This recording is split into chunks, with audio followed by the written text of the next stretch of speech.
Crush শুভেচ্ছা ও ভালোবাসা জানিয়ে সফর সঙ্গী চ্যানেল থেকে আমি শ্রাবণী আর আমার প্রিয় আজকের ভিডিও শুরু করছি। একদিনের ছুটিতে তোমরা কিভাবে ঘুরবে ইকো পার্ক সেটাই দেখাবো, নিজে ঘুরবো, তোমাদেরকে দেখাবো কিভাবে যাবে ইকো পার্কে, কেমন করে ঘুরবে, কোন গেট থেকে ঢুকবে, বাইরের খাবার নিয়ে গিয়ে সেখানে ঢুকতে পারবে কিনা, সমস্ত ইনফরমেশন দেবো। আর টিকিটের মূল্য কত সব ডিটেলস দেবো তোমাদেরকে আজকের ভিডিওতে। সঙ্গে থাকো। এখন আমি শুরু করছি আমার যাত্রা আজকে শিয়ালদা স্টেশন থেকে। তোমরা দেখতেই পাচ্ছ আমি শিয়ালদা স্টেশনের সামনে দাঁড়িয়ে রয়েছি। আর শিয়ালদা স্টেশনের এই নর্থ সেকশন থেকে আমরা যাব সাউথ সেকশনের দিকে, সেখান থেকেই ট্রেন ধরবো আজকে। চলো যাওয়া যাক।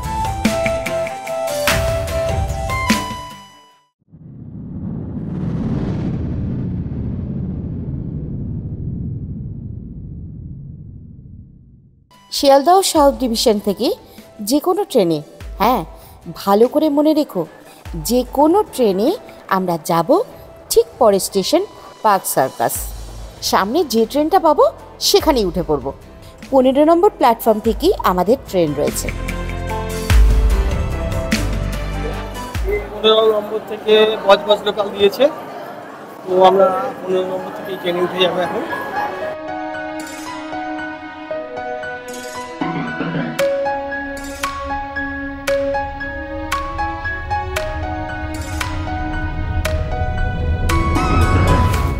দশ টাকা দিয়ে বাদাম চিট কিনলাম ট্রেনের এক হকার দাদার থেকে।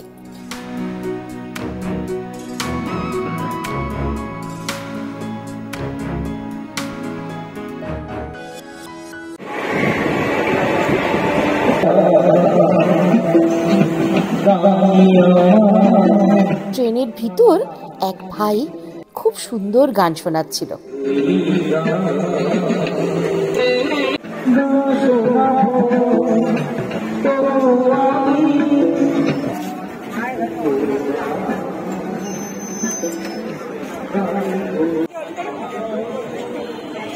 আমি এখন পার্ক সার্কাস স্টেশনে নেমে পড়েছি। এবার আমাদের 2 নম্বর প্ল্যাটফর্মে ট্রেন এসে দাঁড়ালো। আমরা 1 নম্বর প্ল্যাটফর্ম দিয়ে চলে যাব। যে দিক থেকে আমরা শিয়ালদার দিকে ট্রেনগুলো যাচ্ছে সেই দিক থেকেই চলে যাব।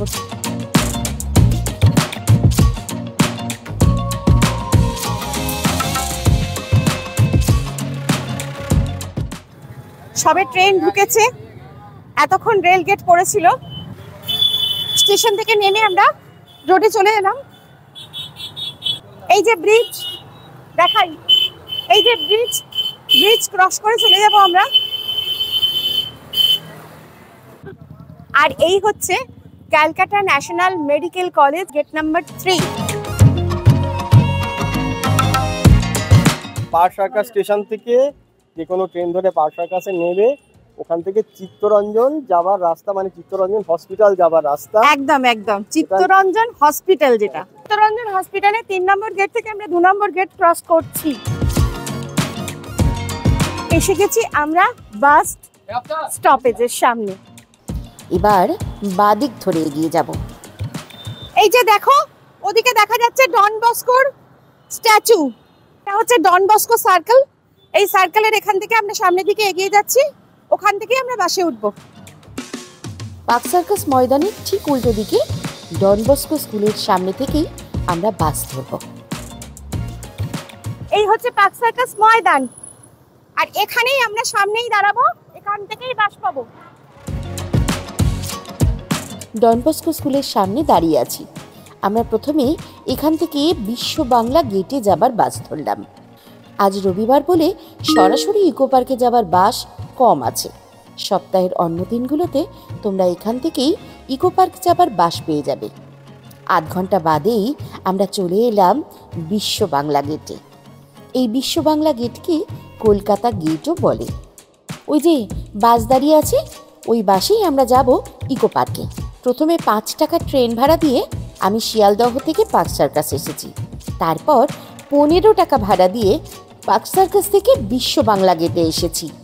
এখন বিশ্ব বাংলা গেট থেকে এই বাসে যাচ্ছি ইকো পার্কে। ভাড়া লাগলো জনপ্রতি 10 টাকা। এই প্রসঙ্গে বলে রাখি, রবিবার ছাড়া শিয়ালদহ স্টেশন থেকে মেট্রোতে তোমরা প্রথমে চলে এসো সেক্টর 5 মেট্রো স্টেশনে, তারপর যে কোনো বাসে চলে আসতে পারো ইকো পার্কে।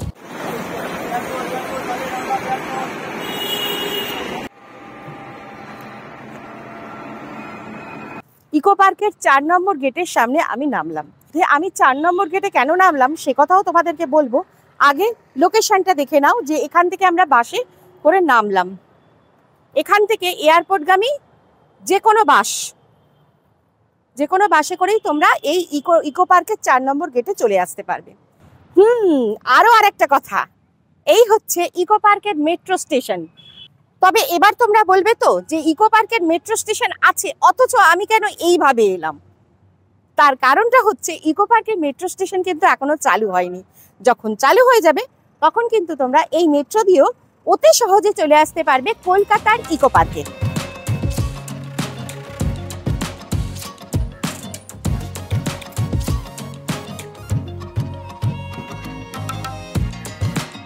এইখানে দাঁড়িয়ে রয়েছে অটোগুলো কিন্তু এই বিশ্ববাংলা গেট থেকেও আমরা যেরকম বাসে করে এলাম তেমন অটোও পাওয়া যায়, অটো করেও চলে আসতে পারো। অটোতে ভাড়া পড়বে জনপ্রতি 20 টাকা।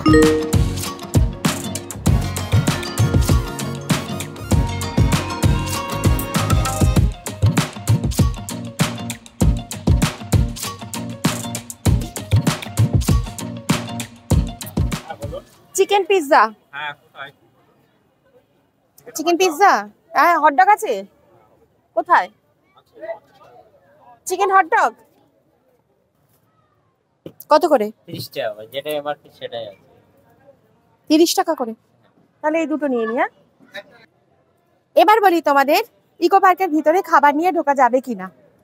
অবশ্যই ঢোকা যাবে খাবার নিয়ে। তোমরা যদি বাড়ি থেকে কোনো খাবার করে নিয়ে আসো সেটাও নিয়ে ঢুকতে পারো, বা এখান থেকে পার্সেল নিয়ে গিয়েও ঢুকতে পারো। আমি এগ চাউমিন অর্ডার দিয়েছি, পার্সেল নিয়ে ঢুকবো, অনেক বেলা হয়ে গেছে। এগ চাউমিন 2 প্লেট অর্ডার করেছি, 8 টাকা করে পড়ছে। আর তার সঙ্গে বাটারস্কচ খাচ্ছি 30 এমআরপিতে। কিন্তু এর ভিতরে যেগুলো যাবে, ইকো পার্কের ভিতরে যেগুলো আছে সেই দোকানগুলোতে কিন্তু তোমরা, সেই স্টলগুলোতে কিন্তু তোমরা এমআরপিতে পাবে না খাবার জিনিস। তাই এমআরপির থেকে একটু বেশি হাই, সেই কারণে এখান থেকে অর্ডার দিয়ে নিয়ে যাচ্ছি। অলরেডি আমি লেট করে ফেলেছি, তার জন্য আইসক্রিম খেতেই যাই, গিয়ে টিকিটটা কেটে আনি। এই ইকো পার্কটি খোলা থাকে মঙ্গলবার থেকে রবিবার পর্যন্ত, সকাল 11টা থেকে সন্ধে 7:30 পর্যন্ত। আমাদের টিকিট কাটা হয়ে গেল ইকো পার্কে যাওয়ার জন্য। ইকো পার্কের ভেতরে এন্ট্রি ফি পড়ছে পার হেড 30 টাকা করে। আমরা দুজন, আমি আর আমার প্রিয়, তার জন্য 60 টাকা। আর 3 বছরের ঊর্ধ্বে বাচ্চাদেরও টিকিট লাগবে 30 টাকা করেই। ঢুকেই সামনে রয়েছে রেস্টুরেন্ট, প্রচুর খাবারের দোকান, খাওয়া দাওয়া করে নিতে পারো। তবে আমি বাইরে থেকেই এনেছি, যেহেতু বাইরেতে খাবারটা পেয়েছি আমি এমআরপিতে, তাই জন্য 2 পয়সা বাঁচানোটাই হচ্ছে আমার কাজ। সামনেই ঢুকতেই করোনা ভাইরাস মুখটা পুরো ভেটকে দাঁড়িয়ে আছে। এটা কি ঠিক ওয়েলকামিং এর জায়গায়? তোমরা বলো, কিন্তু আমার কিন্তু ভালো লাগলো না। রয়েছে টয়লেটের ব্যবস্থা, তবে পে অ্যান্ড ইউজ। সায়েন্স সিটিতে কিন্তু পে অ্যান্ড ইউজের কোনো ব্যাপার ছিল না, এখানে আবার পে অ্যান্ড ইউজ। চলো চিলড্রেন্স পার্কটা একটু ঘুরে দেখি। দেখো বাচ্চাদের পার্কে বড়রাও শিং ভেঙে বাছুরের দলে গেছে। দেখো লেখা আছে 10 বছরের মধ্যে। 10 বছরের বুড়োরাও কিন্তু চড়ছে।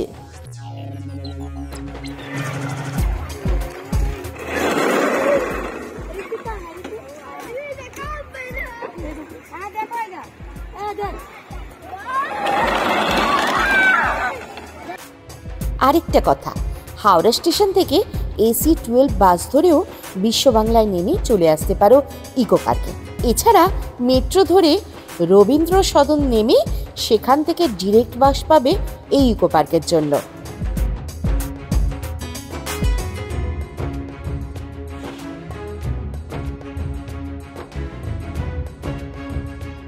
চলো আর দেরি না করে চটপট 7 ওয়ান্ডার্সের টিকিট কেটে নিই। 7 ওয়ান্ডার্স পয়েন্ট দেখার জন্য আমাদেরকে আবারও টিকিট কাটতে হলো। সেই টিকিটের মূল্য পড়লো জনপ্রতি 30 টাকা করে, আমরা দুজন 60 টাকা। চলো এবার 7 ওয়ান্ডার্স পয়েন্টের দিকে যাওয়া যাক। ভিডিওটি বড় হয়ে যাচ্ছে, তাই পরের পর্বে দেখাবো ওয়ার্ল্ড 7 ওয়ান্ডার্সের ডে ভিউ আর নাইট ভিউ, সাথে আরো অনেক কিছু।